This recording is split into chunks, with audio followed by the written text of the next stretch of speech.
Great. Really excited to be here today and just kind of go through a pretty light presentation of the proceedings paper that we're, again, thrilled to be here. Thanks for the invitation to give a talk. And yeah, so I'm an associate professor at Rice University in Houston, Texas. And yeah, I've spent kind of personal history, spent a couple of years in Paris in Eduardo Rocha's lab. So this is fun to be back to France and see a lot of familiar faces. So excited to be here.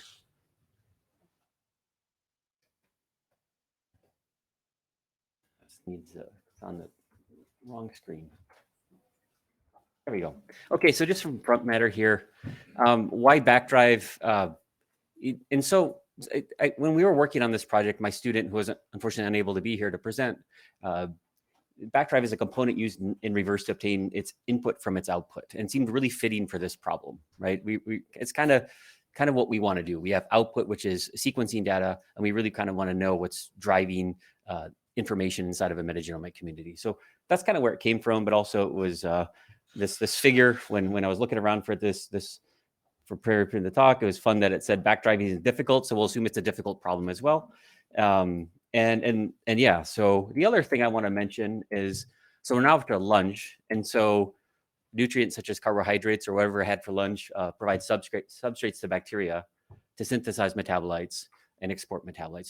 So we have microbial interactions going on in this room right now, and so part of this, the goal of the computation tool Bakdrive is really trying to add something to the conversation of inferring microbial interactions computationally, okay? And there's a bunch of challenges and limitations for the approach, et cetera, which I'll list, but just generally speaking, it was a fun project, and excited to be able to share that with you today.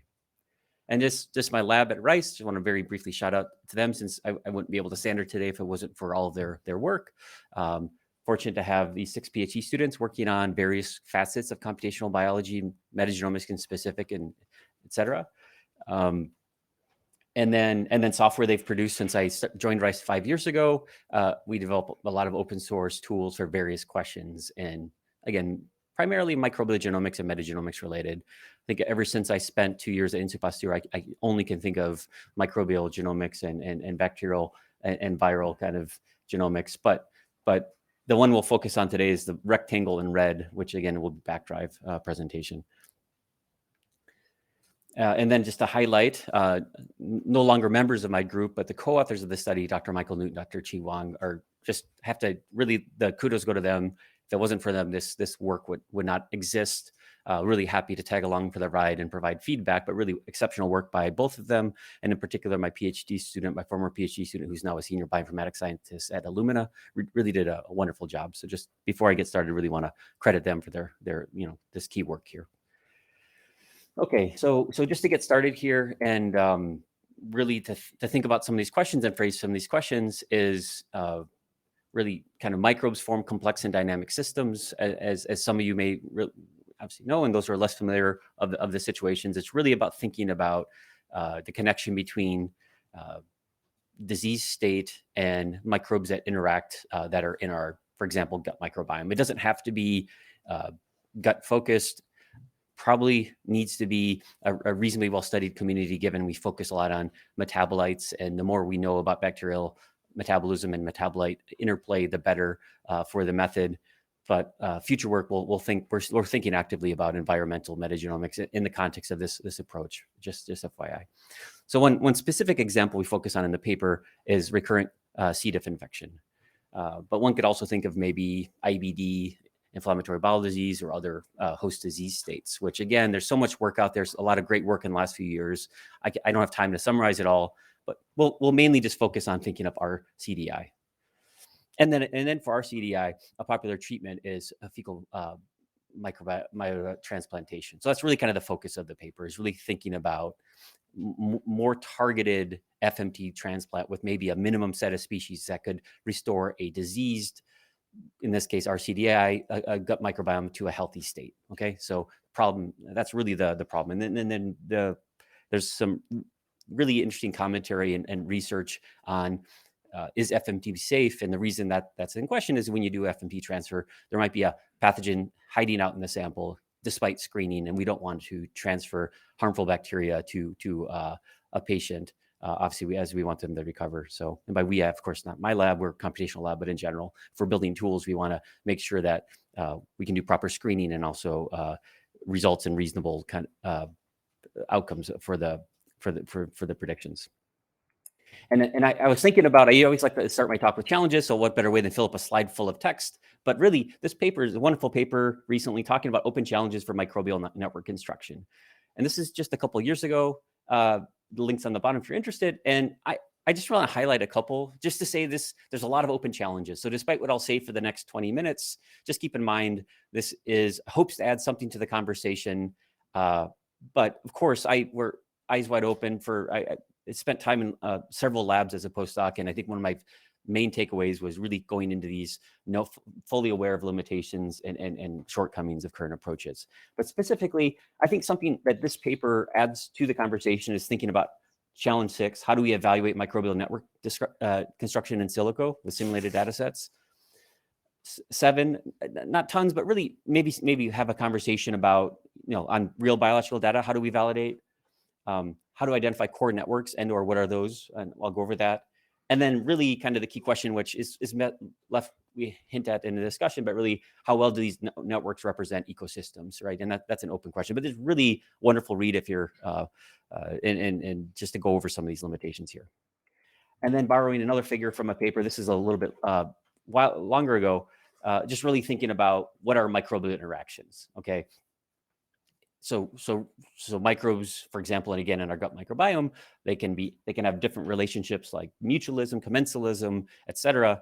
And this wheel, this is an old, figure from inspired from an older publication, but really thinking about, based on this metabolite model, consuming something that another one produces, and or is it in a competitive framework or a mutualistic framework? So really the idea is microbial interactions can influence microbial abundance, and that's kind of our key thing here. And then the computational task has been to model microbial interactions by tracking changes in microbial abundances over time and across environments. So we'll see microbes go up and down in abundances, and then we say, okay, we can use that in conjunction with the model to understand which ones are interacting with another, right? And so putting this a little bit more clearly, so we have some type of abundance profile. The stack bar plot on your left, let's say, is a disease state, and let's say we have it's a relative abundance estimate of three bacterial species, and on the right is a healthy state. And so kind of also the goal of FMT, et cetera, is to turn the disease state back to the healthy state. Again, and the focus of the paper is really thinking about what's the minimum number of bacteria we can introduce to push one to the other. So the next couple of slides focus on when I said core, and that was one of the key questions from this previous paper. What is core? And that's a great question. I'm not going to solve that today. I may slightly, be a little bit fuzzy about it because it is a really important question.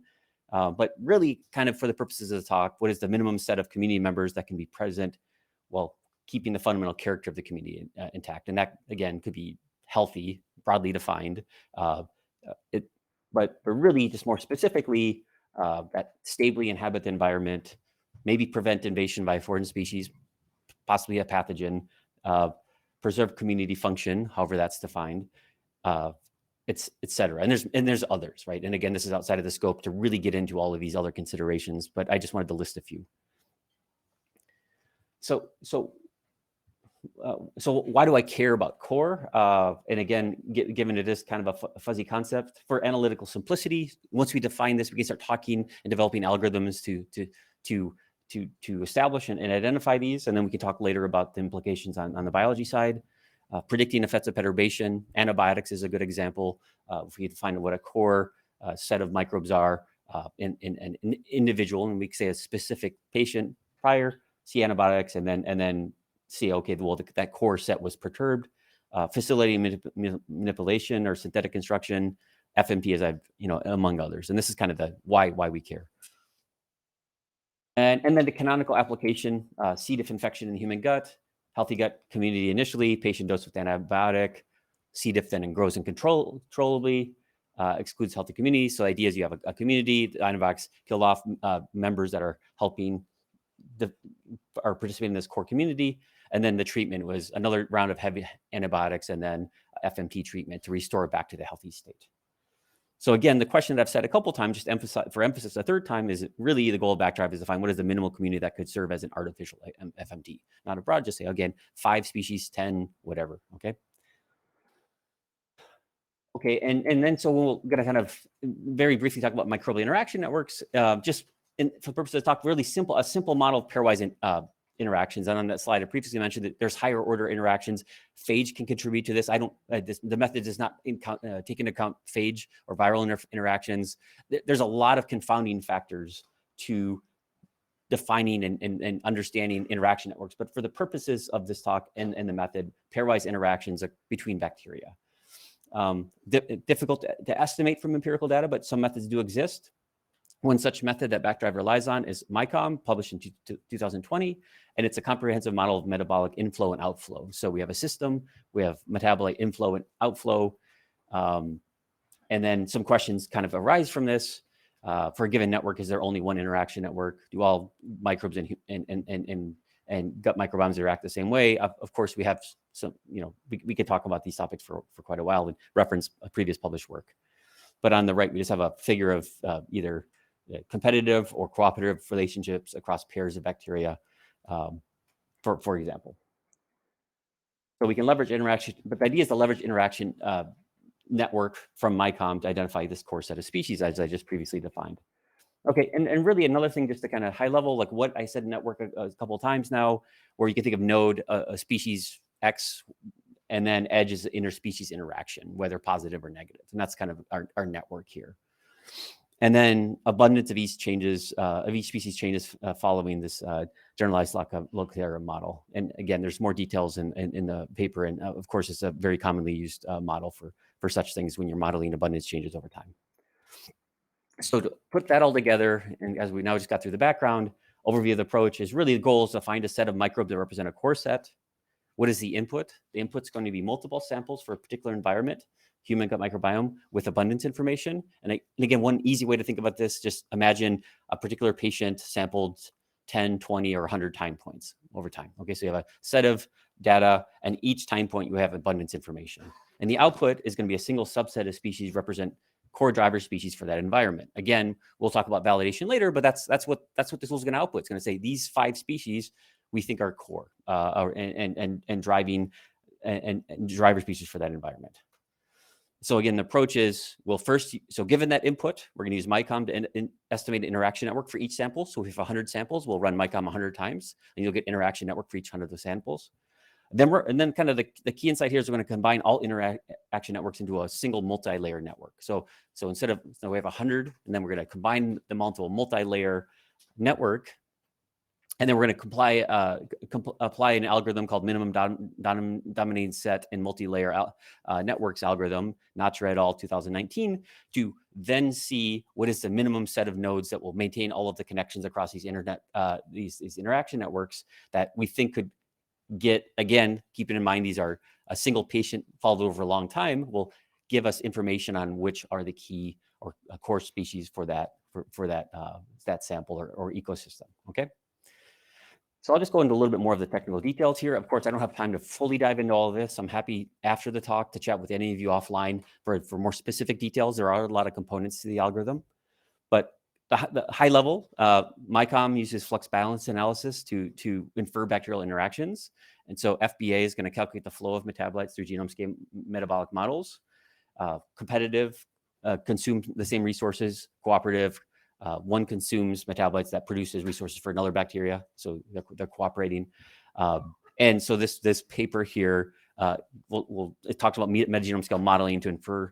So what we're going to get out is a network based on the abundance profiles and the metabolites that are known to this consumption and production of metabolites that is previously known. And again, this is a really important point because this is not tuned to anything, and future updates of Bakdrive, we want to allow scientists to actually update this with relevant information for their community. These are kind of very general models for given bacteria on metabolite generation. Okay.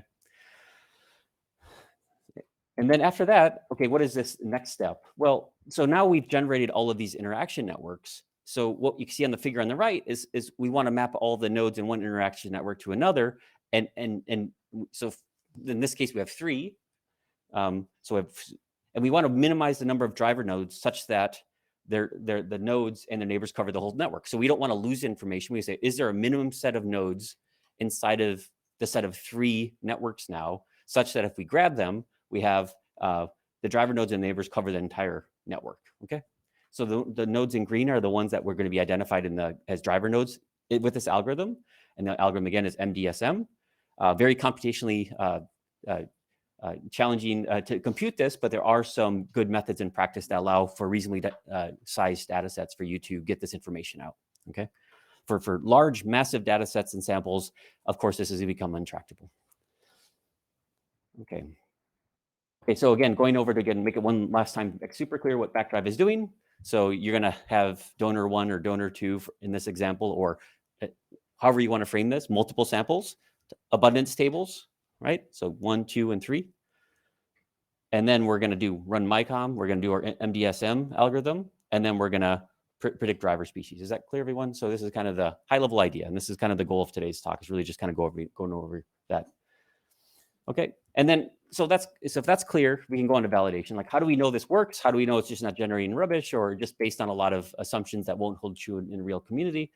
So we have 2 approaches. One is simulated data, and the other is actually on a real data set, which we present in the paper here. Sorry, just checking my time quick. Yeah, so again, we do the GLV model for microbiome growth simulation, and then we have a single common interaction network. So this is kind of the basics here, and then a protocol borrowed from Xiao et al. In 2020. We simulate healthy microbiome stable for growth for a fixed time, and then we simulate antibiotics followed by C. diff invasion, and then we simulate growth after driver transplantation. And then we want to see recovery. The idea is to measure recovery. We know what the healthy state is because it's all simulated. So we say, okay, we have a disease state, we have a healthy state. After Bakdrive's predictions are added to the disease state, and we model it using growth using GLV, how much of the healthy state is recovered. Is that clear, everyone? So again, we have a healthy state and a disease state. Bakdrive makes predictions. Running on all these samples says you should use these bacteria to recover the community, and then we see how at the end how closely the modeled growth at the end resembles the healthy state, and then that's the recovery degree. Okay, so that's what's just described here, and so 0.5 is halfway between disease and healthy state. 1 is fully recovered, and 0 is no recovery. So, and this is just what I just described here in the previous slide. So again, just high level again. So again, we said we can have ecological network of a community with 100 species.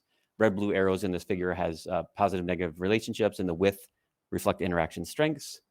So we have a pool of species, and we're going to select some subset, and we get the networks that are known, and then we run with that. Then we run we introduce Bakdrive's predictions.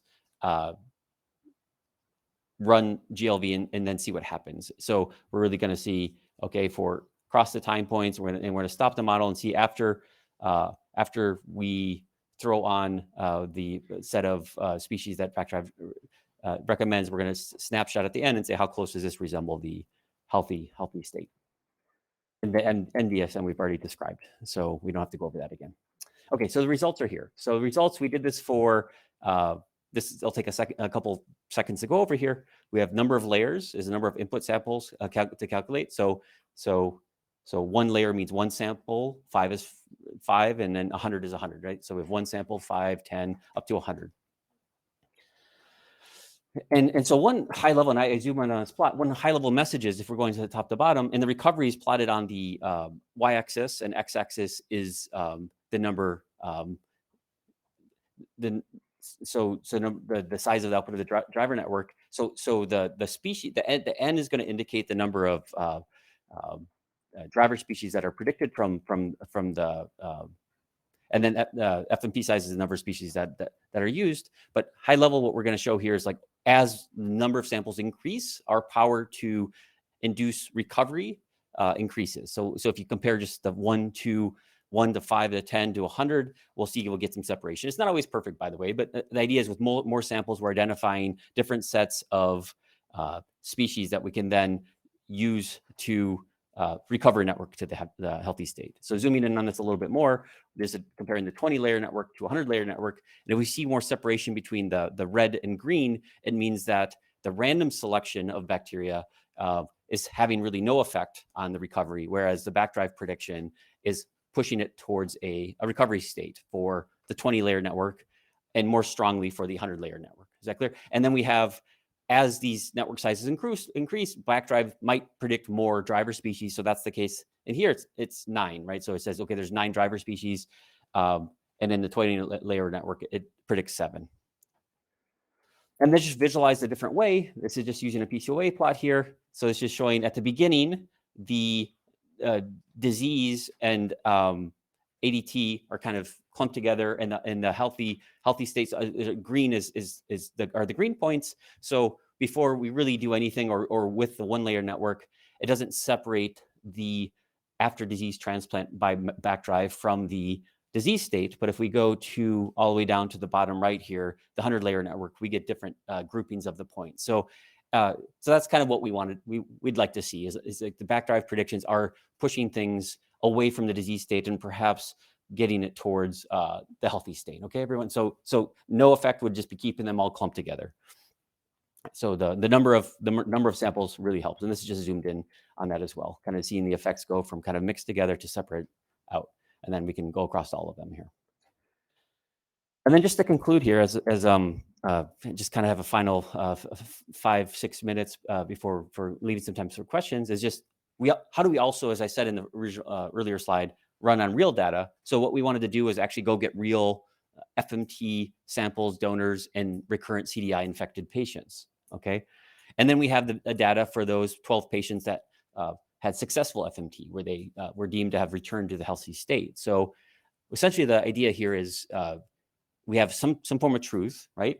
And then we're going to run Bakdrive on the tables that I said, the abundance profiles, and say what are the species it would predict to recover this community, run the simulation, and see how closely does that match. And that's all this text is saying, and that's what this image is saying as well. So as a schematic, we have before FMT patient samples. We have donor samples, and then in this study, they applied those to the RCDI patients, and 12 of them recovered. So from the donor samples, we identify driver species community. We do simulated engraftment based on the model I showed previously, and then we have a simulated post sample, MDS sample. So, and again, the idea is comparing the bottom 2 boxes. How close can we get to actually what was observed in the recovered patients based off of our models here? And this slide describes that. Results were nuanced, but there are some positive indicators here. So what are the metrics of interest? Do directional changes agree? Do we see bacteria increasing both in the real sample and in per Bakdrive's predictions, or decreasing in both, or are they disagreeing? Does Bakdrive say this species abundance is going to go up while in the actual sample it went down? And overall, if you look at summarize all of that across the bacteria that are listed in this plot, which are plenty, and I'll zoom in so it can be easier interpreted, we find that overall there's a large agreement of Bakdrive predictions of what would happen to actually what happened in those samples. And if that's clear, I've kind of done my job in the sense of just high level what the paper is kind of featuring. But going into a little bit more detail here. So for example, both increase. These are some gut microbes in the actual recovered patients after FMT increased, and then Bakdrive said after the simulation these increased. So there was good agreement for these bacterial species here for they both increase, and this is where they decrease in both. So we see some that go up in both the real and the prediction outcomes, and this is where they both decrease. But of course, it wasn't 100% agreement. There are bacteria where either Bakdrive said this is predicted to increase, and in the real sample it didn't, or vice versa. Is that clear, everyone? So there was disagreement as well, right? And we looked into a lot of this actively, and I'm happy to discuss this further. So just to conclude, as I think I'm getting really kind of close to time here, I want to leave time for questions, is summarizing. How would I summarize what I just presented? So I'd say Bakdrive does a good job in silico of picking a set of 10 species or fewer that seem to be a good facsimile of FMT. Again, so the goal of this study was, can we do more precise FMT computationally in this modeling perspective with a lot of assumptions, okay? And I think the answer to that is yes. I hope that was conveyed. And why is this different than previous approaches? Well, it's really kind of the things that I emphasized a couple of times. It's leveraging multiple samples at once. Every sample has its own interaction network as provided by MICOM, and it uses a special this multi-layer algorithm to find the driver species. And then what I just kind of briefly went through at the end, and again, this is through existing data. It seemed like our simulations resembled actual results of full FMT, which is encouraging, right? I look at all this through a lens of skepticism, right? Because there's a lot of assumptions here, but I think it could provide some interesting points for future studies in this space. With that, and again, I've got a couple, just two final slides here, but just want to make sure to acknowledge Mike and Chi once more. The software is on GitLab. Feedback welcome. Very happy if you use this and try it out. But I just want to kind of end with a very slide filled with text. And I'm not going to read all this off to you. Well, what are some of the key takeaways here? A big one, which I didn't address in the talk, is relative abundance estimates can inaccurately represent true community composition, right? So that's been known for a very long time, but I didn't mention this, and that's a really important factor, everyone. Human gut microbiome focused, right? Because we need to know metabolites for specific bacteria, and even when we have just focused on gut microbiomes, there's a lot of variability in that, right? And so I'm working with collaborators currently where we get more precise metabolite information for specific bacteria that would improve this. The better information on that side would only help to improve the method.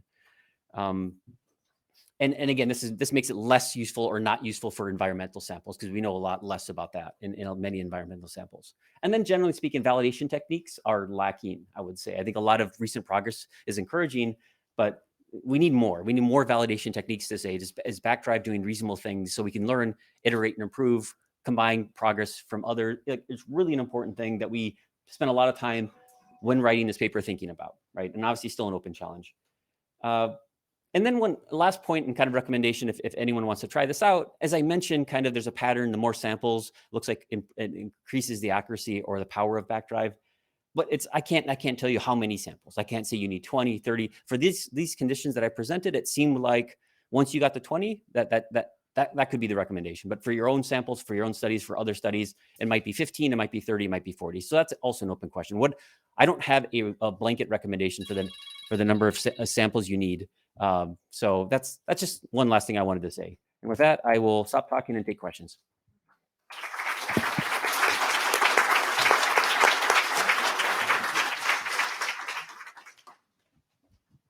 Do we have any questions?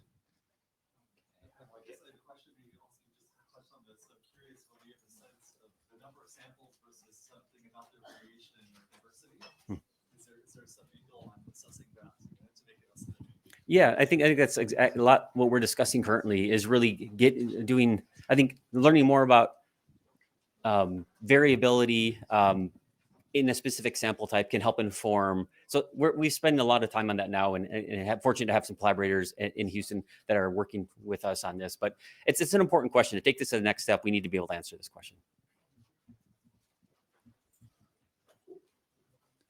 Okay. Other questions? If not, oh yeah, one more.